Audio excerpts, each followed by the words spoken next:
Welcome back everyone. Welcome to civil services study. है practice set number 90 है। ये test series UPPSC PCS के लिए चल रही है। प्रैक्टिस करेंगे इसमें हम जीएस के प्रश्नों पर और सब्जेक्ट है इसमें ज्योग्राफी। इंपॉर्टेंट है, सारे प्रश्न एग्जाम में पूछे जाते हैं कई कई बार। इस टेस्ट सीरीज की प्लेलिस्ट बना रखी है, वहाँ पर आप टेस्ट नंबर 1 से लेकर 90 तक पहुँच सकते हैं। जो भी नया टेस्ट आएगा वहाँ तक पहुँच सकते हैं। डिस्क्रिप्शन बॉक्स में लिंक है। उसका पहला प्रश्न है, ग्रेट सॉल्ट लेक यानी ग्रेट साल्ट झील जो है निम्नलिखित में से कहाँ स्थित है? कजाकिस्तान, संयुक्त राज्य अमेरिका, रूस या चीन?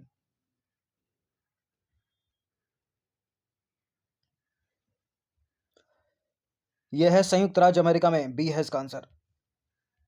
तो ग्रेट साल्ट झील संयुक्त राज्य अमेरिका के उटाह राज्य में स्थित है और इस झील से किसी भी नदी का उद्गम नहीं होता है। कोई भी नदी इस झील से नहीं निकलती है।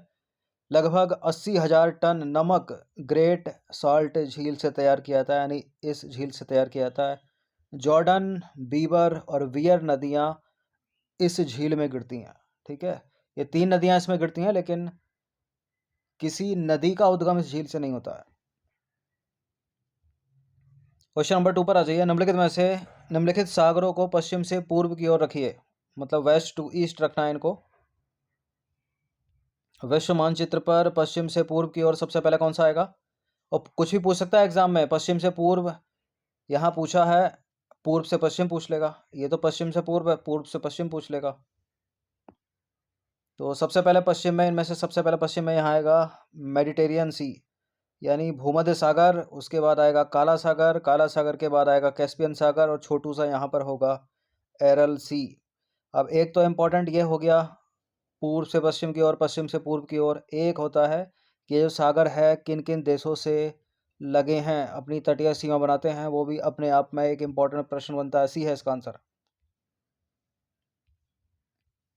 तो सबसे पहले भूमध्य सागर यानी मेडिटेरियन सी, उसके बाद काला सागर यानी ब्लैक सी, उसके बाद कैस्पियन, उसके बाद है एरल। ठीक है, भूमध्य सागर, काला सागर, कैस्पियन सागर और एरल सागर। इस मैप में यदि हम देखें तो यह है मेडिटेरियन सी यानी भूमध्य सागर, पूर्व की ओर चलिए। उसके बाद आएगा ब्लैक सी यानी काला सागर, उसके बाद है कैस्पियन सागर और सबसे पूरब में है एरल सी या एरल सागर। तो यह हो गया पश्चिम से पूर्व की ओर। और पूर्व से पश्चिम की ओर अगर चलते तो सबसे पहले एरल आता, उसके बाद कैस्पियन आता, उसके बाद काला आता, उसके बाद मेडिटेरियन आता। क्वेश्चन नंबर 3 पर आ जाइए। निम्नलिखित कथनों पर विचार करेंगे। कैस्पियन सागर 6 देशों से घिरा है। वोल्गा नदी कैस्पियन सागर में गिरती है, यानी इसकी बात हो रही है।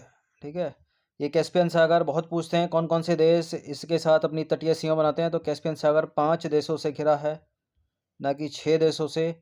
वोल्गा जो नदी है वो कैस्पियन सागर में गिरती है। ये वाला स्टेटमेंट सही है। सही बताना है तो पहला तो सही नहीं है, केवल दूसरा वाला ही सही हो जाएगा इसमें। तो कैस्पियन सागर 5 देशों के साथ अपनी तटीय सीमा बनाता है, या 5 देश उसके साथ लगे हैं। कौन कौन से हैं? कजाकिस्तान, रूस, अजरबैजान, तुर्कमेनिस्तान और ईरान। ये इसकी ट्रिक है, तारीख TARI के। तजाकिस्तान, अजरबैजान, रूस, ईरान, कजाकिस्तान और वोल्गा नदी कैस्पियन सागर में गिरती है। इन सभी टेस्ट की आप फुल टेस्ट सीरीज प्राप्त कर सकते हैं। नंबर इस पर कॉल है व्हाट्सएप करके। बहुत पूछते हैं एग्जाम में प्रश्न। सरगेसो समुद्र की विशिष्टता क्या है? अति ठंडी पानी, अति गर्म पानी, अत्यधिक लवणीय पानी, विशिष्ट समुद्री वनस्पति। देखिए सरगेसो सी जो है, सरगेसो समुद्र अपनी विशिष्ट समुद्री वनस्पति के लिए जाना जाता है। डी है इसका आंसर। और कहाँ है ये? और इम्पोर्टेंट प्रश्न है, कौन से महासागर में है ये? अटलांटिक में। अटलांटिक में भी कौन सा? उत्तरी अटलांटिक। देखिए सरगेसो सागर उत्तरी अटलांटिक में स्थित एक क्षेत्र है। इसकी उत्पत्ति उत्तरी अटलांटिक विषुवतीय धारा के भंवर से होती है।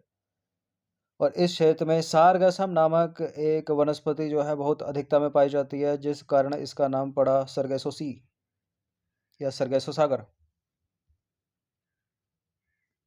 क्वेश्चन नंबर 5 पर आ जाइए। ब्लू नाइल यानी नीली नील नदी निम्नलिखित में से किस झील से निकलती है? विक्टोरिया झील से, ताना झील से, एडवर्ड झील से, अल्बर्ट झील से। ब्लू नील निकलती है ताना झील से। CB है इसका आंसर, नीली नील। देखिए नीली नील ताना झील से निकलती है। अफ्रीका महाद्वीप के पूर्वी भाग में प्रवाहित होने वाली विश्व की सबसे लंबी नदी नील एक अंतर्राष्ट्रीय नदी है और भूमध्य सागर में समाहित होने से पहले इस नदी का जो बेसिन है उसका उपयोग करते हैं 11 देश। और इसका जो उद्गम है वो श्वेत नील यानी वाइट नील नदी के रूप में मध्य पूर्व अफ्रीका में स्थित है। महान लेक विक्टोरिया उससे होता है। इसकी मुख्य सहायक नदियों में नीली नील नदी सर्वाधिक महत्वपूर्ण है, जो इथोपिया की ताना झील से निकलती है। ठीक है, तो दो नदियां हैं ये जो अलग अलग झीलों से निकलती हैं। ताना झील से निकलती है ब्लू नील, और विक्टोरिया झील से निकलती है वाइट नील। ये दोनों मिल जाती हैं आगे चल के, और फिर नील नदी के नाम से ही ये आगे चलती है। ठीक है, भूमध्य सागर में गिरती है। नंबर 6 पर आ जाइए। निम्नलिखित में से कौन सा नगर सुपीरियर झील पर स्थित है? ये संयुक्त राज्य अमेरिका की ग्रेट लेक्स हैं। Superior, Michigan, Hurun, eri, Ontario. Important है ये भी, पश्चिम से पूर्व की ओर पूछ लेता है इनका क्रम, पूर्व से पश्चिम की ओर पूछ लेता है। सुपीरियर झील पर बसा है डुलुथ शहर, डी है इसका आंसर। तो डुलुथ शहर अमेरिका का सुपीरियर झील के किनारे है। जो शिकागो है वो संयुक्त राज्य अमेरिका की मिशिगन झील पर है। एक बफेलो शहर है वो इरी झील पर है। नंबर 7 पर अजय निम्नलिखित में से कौन भूमध्य रेखीय जलवायु के अंतर्गत नहीं आता है? Congo, Ethiopia, Gabon, जायरे। भूमध्य रेखीय जलवायु, कांगो तो आता है, गैबन आता है, जायरे भी आता है, इथोपिया नहीं आता। बी है इसका आंसर। देखिए, इथोपिया जो है भूमध्य जल रेखीय जलवायु के अंतर्गत नहीं आता। कांगो हो गया, गैबन हो गया, जायरे हो गया, इनसे तो भूमध्य रेखा गुजरती है, भूमध्य रेखा पर स्थित है। इंपॉर्टेंट है तीनों रेखाएं। 0 डिग्री या भूमध्य रेखा ऊपर की होगी 23.5 डिग्री उत्तरी अक्षांश, यानी ये कर्क रेखा है, ट्रॉपिक ऑफ कैंसर इसको बोलते हैं। नीचे वाली मकर रेखा ट्रॉपिक ऑफ कैप्रिकॉर्न इसको बोलते हैं। जिन जिन देशों से होकर ये गुजरती हैं वो अपने आप में इंपॉर्टेंट प्रश्न है, एग्जाम में पूछे जाते हैं, पता होना चाहिए। क्वेश्चन नंबर 8 है, निम्नलिखित में से किस एक नगर में भूमध्य सागरीय जलवायु नहीं पाई जाती? Los Angeles, Rome, Cape Town, न्यूयॉर्क। लॉस एंजलिस में पाई जाती है, रोम में पाई जाती है, केप टाउन में पाई जाती है, लेकिन न्यूयॉर्क में नहीं पाई जाती। भूमध्य रेखीय भूमध्य सागरीय जलवायु, सॉरी सागरीय है। देखिए, भूमध्य सागरीय जलवायु जो होती है उसका विस्तार होता है 30 डिग्री से 40 डिग्री अक्षांश के मध्य। भूमध्य सागर के चारों ओर महाद्वीप के पश्चिमी भागों में पाई जाती है ये। संयुक्त राज्य अमेरिका के पूर्वी तट पर स्थित जो न्यूयॉर्क है वहाँ भूमध्य सागरीय जलवायु नहीं पाई जाती, या वो भूमध्य सागरीय जलवायु के अंतर्गत नहीं आता है, क्योंकि न्यूयॉर्क शहर की जो जलवायु है वो आर्द्र उपोष्ण कटिबंधीय है, यानी ह्यूमिड सब ट्रॉपिकल। क्वेश्चन नंबर 9 पर आ जाइए। निम्नलिखित युग्मों में से कौन सा सही सुमेलित नहीं है? ये हैं जनजातियां यानी ट्राइब, और ये हैं संबंधित देश। फुलानी जनजाति पश्चिमी अफ्रीका, बंटू सहारा में, मसाई पूर्वी अफ्रीका में, नूबा हो गई सूडान में। तो अफ्रीका की ये जनजाति हैं, अफ्रीका की ट्राइब है। कौन सा इसमें मिसमैच है? फुलानी जनजाति पश्चिमी अफ्रीका, यानी इस अफ्रीका में जो देश होंगे वहाँ पाई जाएगी ये, ठीक है। बंटू जनजाति सहारा में नहीं पाई जाती। सहारा तो उत्तर का पार्ट हो गया ना अफ्रीका का। जो बंटू जनजाति है वो पाई जाती है पूर्वी अफ्रीका में, मध्य अफ्रीका में और दक्षिण में। तो ये वाला गलत हो गया। बाकी मसाई जो है पूर्वी अफ्रीका यानी केन्या में है, तो ये करेक्ट हो जाएगा। नूबा सूडान में, ठीक है। देखिए, बंटू जनजातियाँ पूर्वी, मध्य एवं दक्षिण अफ्रीका में पाई जाती हैं, ठीक है। अन्य सभी जनजातियाँ सही सुमेलित हैं। तो बंटू सहारा में नहीं पाई जाती। सहारा तो नॉर्थ वाला पार्ट है अफ्रीका का, ये पाई जा रही है पूरब में, मध्य में और दक्षिण अफ्रीका में। क्वेश्चन नंबर 10 पर आ जाइए। निम्नलिखित में से कौन सा प्रदेश लेप्स जनजाति के लिए प्रसिद्ध है? लेप्स जनजाति पाई जाती है स्कैंडिनेवियाई कंट्रीज में, तो बी है इसका आंसर। अलास्का को हटा दीजिए, आइसलैंड को हटा दीजिए, ग्रीनलैंड को हटा दीजिए। लेप्स जनजातियां प्रमुख रूप से उत्तरी नॉर्वे, स्वीडन, फिनलैंड, रूस के कोला प्रायद्वीप में पाए जाते हैं। इस क्षेत्र को कहा जाता है स्कैंडिनेवियाई प्रदेश। क्वेश्चन नंबर 11 है, निम्नलिखित में से कौन अफ्रीका के पश्चिमी तट पर स्थित नहीं है? अफ्रीका के पश्चिमी तट पर, यानी पश्चिम का तट यानी किसी सागर या समुंदर से जुड़ा होगा, तट तो वही होता है ना। तो बोत्सवाना नहीं है, क्योंकि बोत्सवाना एक लैंडलॉक्ड कंट्री है। बाकी गैबन है, लाइबेरिया है, अंगोला है। ये चीज़ भी इंपॉर्टेंट है, किस महाद्वीप में कौन कौन से देश स्थल अवरुद्ध हैं यानी लैंडलॉक्ड कंट्री है, आपको पता होना चाहिए। ठीक है। लैंड आउट कंट्री क्या होता है? जिसकी कोई सीमा किसी सागर महासागर से नहीं जुड़ती, दूसरे देश उसको घेरे हुए हैं अपनी भूमि से। देखिए विकल्प में दिया गया जो बोत्सवाना है वो अफ्रीका का एक स्थल अवरुद्ध देश है, यानी लैंडलॉक्ड कंट्री है तथा अफ्रीका महाद्वीप के दक्षिणी भाग में स्थित है ये। विकल्प में दिए गए अन्य तीनों अफ्रीका के पश्चिमी तट पर स्थित हैं। ठीक है, तो ये देखिए बोत्सवाना, बोत्सवाना को घेरे हुआ है दक्षिण अफ्रीका, नामीबिया इसको घेरा हुआ है, जिम्बाब्वे इसको घेरे हुए है। ठीक है, ऊपर से जाम्बिया की भी लग रही है, इधर से अंगोला भी लग रहा है। क्वेश्चन नंबर 12 पर आ जाइए। निम्नलिखित में से कौन सा मध्य अमेरिका में स्थित नहीं है? Guatemala, Honduras, Sierra Leone, El Salvador. ये इंपॉर्टेंट है। मध्य अमेरिका में कौन कौन से देश हैं, गिने चुने देश हैं, आपको पता होना चाहिए, एग्जाम में पूछ लिया था। अल सल्वाडोर है, होंडुरास है, ग्वाटेमाला है, इसके अतिरिक्त पनामा है, बेलीजे है। सिएरा लियोन नहीं है, सिएरा लियोन है अफ्रीका का एक पश्चिमी देश। तो ये देखिए अमेरिका, अमेरिका में भी ऊपर वाला हो गया नॉर्थ अमेरिका। ठीक है, नॉर्थ अमेरिका में सबसे ऊपर कनाडा है, बीच में है यूएसए और सबसे नीचे है मैक्सिको। तो ये नॉर्थ अमेरिका है, ये है नीचे साउथ अमेरिका। इसमें जो बीच में जो देश हैं वो हैं सारे मिडल अमेरिका के देश, यानी Panama, Costa Rica, Nicaragua, El Salvador, Honduras, Guatemala, Belize. ये सारी की सारी मिडिल अमेरिका है, मिडिल अमेरिकन कंट्रीज़ हैं, इनके नाम याद रखिएगा। जबकि Sierra Leone option number B ये रहा। ठीक है, पश्चिमी अफ्रीका का देश है।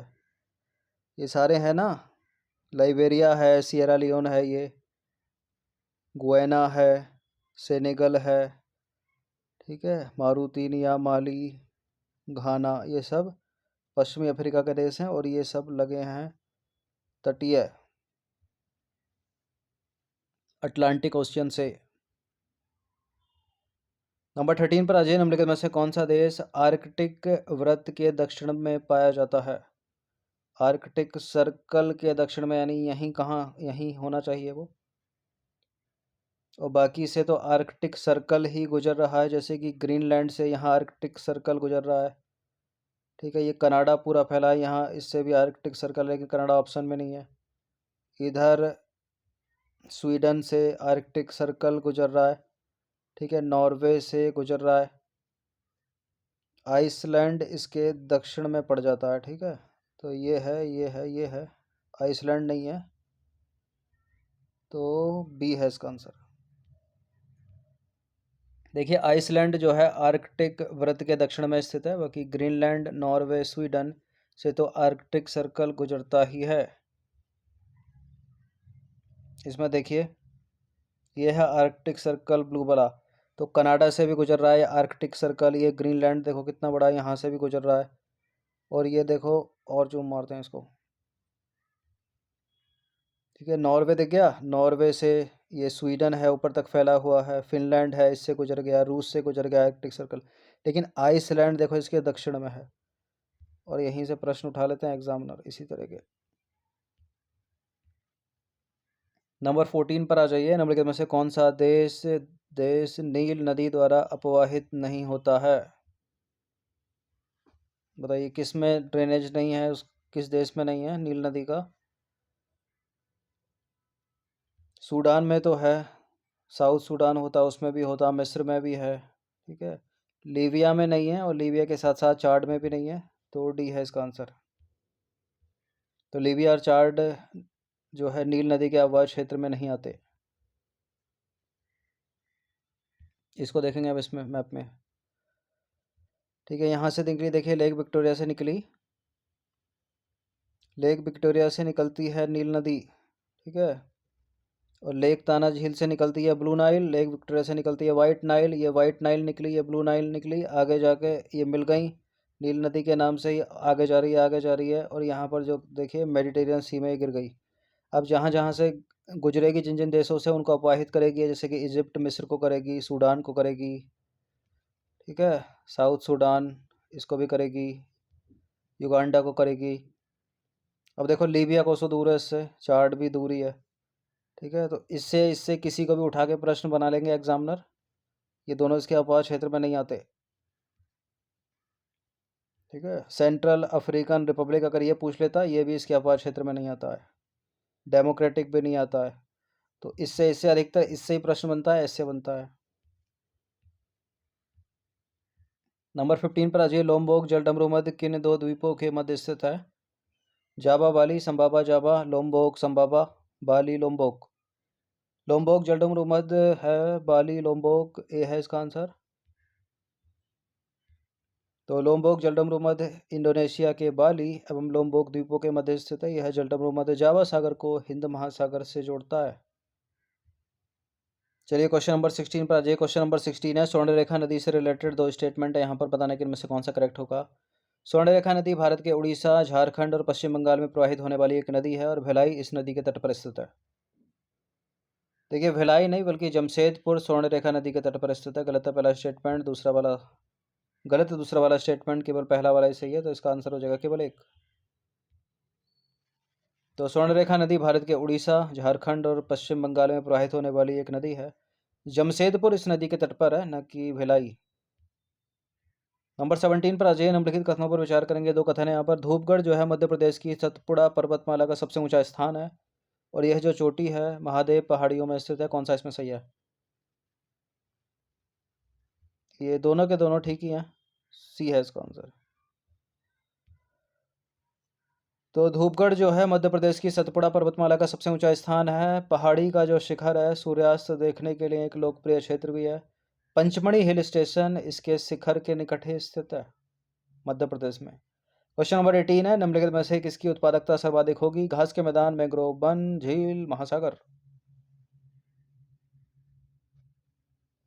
किसकी उत्पादकता प्रोडक्टिविटी सर्वाधिक होगी पूछ रहा है। सबसे कम पूछ ले तो सर्वाधिक होगी यहाँ पर मैंग्रोव फॉरेस्ट की, मैंग्रोव वन। सबसे कम पूछ ले तो वो होगी महासागरों की। तो थोड़ा और टफ कर दें इसको, तो घटते हुए बढ़ते हुए क्रम में और घटते हुए क्रम में भी पूछ लेता है। तो उत्पादकता यानी प्रोडक्टिविटी के बढ़ता क्रम अगर हम देखें, सबसे ज़्यादा मैंग्रोव, उससे कम घास का मैदान, सबसे उससे कम झील, सबसे कम है महासागर। तो सर्वाधिक किसकी होगी? मैंग्रोव वन की। सबसे कम किसकी हो गई? महासागर की, ओशियन की। क्वेश्चन नंबर 19 पर आ जाइए। निम्नलिखित पर विचार करेंगे। नागालैंड, मिजोरम, असम, त्रिपुरा, उपरोक्त में से किन राज्यों से होकर बराक नदी प्रवाहित होती है? बराक नदी नागालैंड से होकर बहती है। अब जहाँ जहाँ नागालैंड नहीं है उसको हटा दीजिए, नागालैंड तो सभी में है। मिजोरम से होकर बहती है, जहाँ जहाँ मिजोरम नहीं है उसको हटा दीजिए। असम से होकर बहती है, त्रिपुरा से होकर नहीं बहती। तो 1 3 4 सी है इसका आंसर। यानी 2 से एलिमिनेट हो जाता है। अगर त्रिपुरा का आपको पता होता तो ये गया, ये भी गया, ये भी गया। देखिए, बराक नदी या रिवर भारत के मणिपुर, नागालैंड, मिजोरम और असम राज्यों और भारत के पड़ोसी देश बांग्लादेश में बहने वाली एक नदी है। इस नदी की कुल लंबाई है 900 किलोमीटर। अब 900 किलोमीटर से में से ये 524 किलोमीटर भारत में बहती है, 31 किलोमीटर भारत बांग्लादेश की सीमा पर बहती है और बाकी 345 बांग्लादेश में बहती है। तो 900 में से 524 भारत में बहती है, 345 बांग्लादेश में बहती है, 31 किलोमीटर भारत बांग्लादेश की सीमा पर बहती है। क्वेश्चन नंबर 20 पर आ जाइए। मिताली एक्सप्रेस या बंधन एक्सप्रेस, ये जो ट्रेनें हैं वो भारत और बांग्लादेश के बीच चलती है। मिताली एक्सप्रेस नामक एक नई यात्री ट्रेन कहाँ से कहाँ तक चलती है? तो इस्लामाबाद हटा दीजिए पाकिस्तान का, श्रीलंका का कोलंबो हटा दीजिए, ढाका बचा और न्यू जलपाईगुड़ी। तो अगरतला नहीं, त्रिपुरा नहीं जाती, ये जाती है पश्चिम बंगाल टू बांग्लादेश का ढाका। यानी ये है इसका आंसर, बांग्लादेश का ढाका और पश्चिम बंगाल का न्यू जलपाईगुड़ी। देखिए, मिताली एक्सप्रेस बांग्लादेश के ढाका और पश्चिम बंगाल के न्यू जलपाईगुड़ी के बीच चलती है। मिताली एक्सप्रेस ट्रेन बांग्लादेश के सीमावर्ती रेलवे स्टेशन चिल्हाटी से होते हुए ढाका, छावनी और न्यू जलपाईगुड़ी के बीच संचालित है। भारत और बांग्लादेश के बीच चलने वाली अन्य ट्रेनें, एक तो मिताली एक्सप्रेस हो गई, एक है बंधन एक्सप्रेस, एक है मैत्री एक्सप्रेस। ठीक है, तो 2 ये हो गई और तीसरी हो गई मिताली एक्सप्रेस। तीनों के नाम याद रखिएगा। तो ये 20 प्रश्न थे कोच, इनकी प्रैक्टिस कर लीजिएगा 1 से 2 बार। धन्यवाद।